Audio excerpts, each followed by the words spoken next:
Welcome back to another episode of Motogp Mac, and today we're going to talk about the Spanish sprint race that just happened at Jerez. Now, before we get into it, here is how it finished. Jorge Martin won it from Pedro Acosta, Fabio Quartararo, Dani Pedrosa, Franco Morbidelli, Raul Fernandez, Marc Marquez, Augusto Fernandez, Miguel Oliveira, Joan Mir, Taka Nakagami, Johan Zarco, Fabio Di Gianantonio, Jack Miller, Alex Rins, and Lorenzo Salvadori was the last one across the line.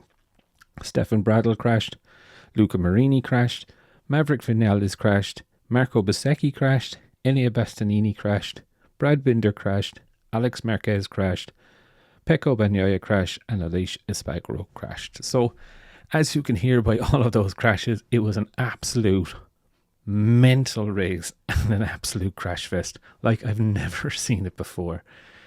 What an unbelievable race. Jorge Martin was in particular Jorge Martin form. Took off at the front. Marc Marquez did pass him and catch him. Like, Martin was out like 1.4 seconds at one stage. And he seemed to have some issues. Marc closed the gap and passed him. And unfortunately for Marc, he did then crash himself.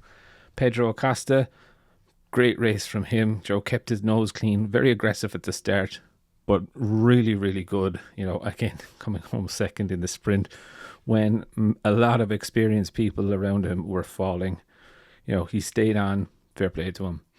Fabio Quartararo, probably the rider of the day for me, started 23rd and finished 3rd. And yes, okay, without all those people in the front, he wouldn't have got there, but he was under pressure big time from Dani Pedrosa towards the end, and he was able to fight him off. Really, really good to see Dani Pedrosa battling for the podium. It just reminds me of Misano. He was denied. This time he was denied again, but, he kept his nose clean. Wasn't as aggressive at the start, but he rolled up there nicely. Solid race as well for Franco Morbidelli. Didn't really see too much of him, but again, finishing 5th, it's all about building his confidence back up, I would suppose. Raul Fernandez, 6th place finish, not bad for him, ahead of Miguel Oliveira, which is the main thing. Pushing Aprilia to say that he deserves the 2024 bike. No doubt he is beating the 2024 bike on the 2023, let's not forget. Marc Marquez, he had a really good race. He looks really strong. He looks really confident and happy. He has said that the adjustment is over and now it is time to get on with it. Let's just see if he can just stay on the bike. He will be there. I would happier see him finish second than in the gravel trap.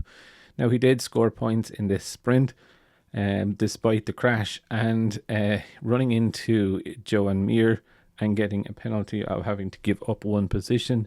He still finished in 7th and scored some points. So fairly good day considering. Good day for Augusto Fernandez. Solid, not amazing, but solid. 16 seconds behind his teammate in 12 laps. So kind of gives you an understanding of what is going on there. Miguel Oliveira, again, comfortably beaten by his teammate. He needs to step it up, if I'm very honest. Joan Mir, not too bad for Honda considering, but saying that if half of those people finished, then it wouldn't be really good for either of any of the Hondas, really. The only one that would have been done well would have been Johan Zarco. Unfortunately, he crashed in the last corner. Fabio Di Gianantonio, I believe he also crashed as well. Same with Miller. Alex Rins, what can you say with Alex Rins? He's just can't get that Yamaha to turn at the moment, so he is suffering. Lorenzo Salvadori also did crash, but remounted as well. Stefan Bradl and Luca Marini came together on the last lap. It's never good if you're a race rider and you're battling with the test rider. Let's be very, very honest here. Maverick Vinales crashed in turn 5. There were some damp patches on the track. Not sure if he got caught up in that or if it was something to do with the wind change. Bezzecchi also had a crash, which is kind of weird. The crash that did happen before that.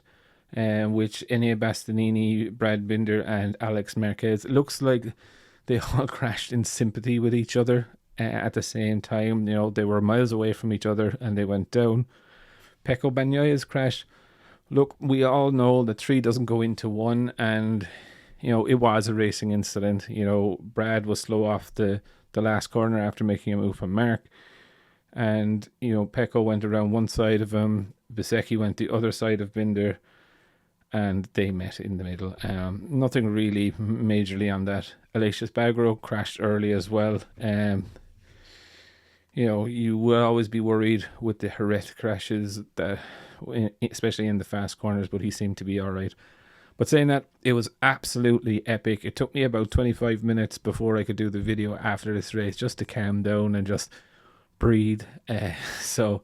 Absolutely epic race. Can't wait for the race tomorrow. For me, though, have to be rider of the day has to be Fabio Quartararo. Definitely love to know your thoughts. What do you think of the sprint race in Jerez? Definitely leave your thoughts in the comments below, and I'll be back again tomorrow with another video.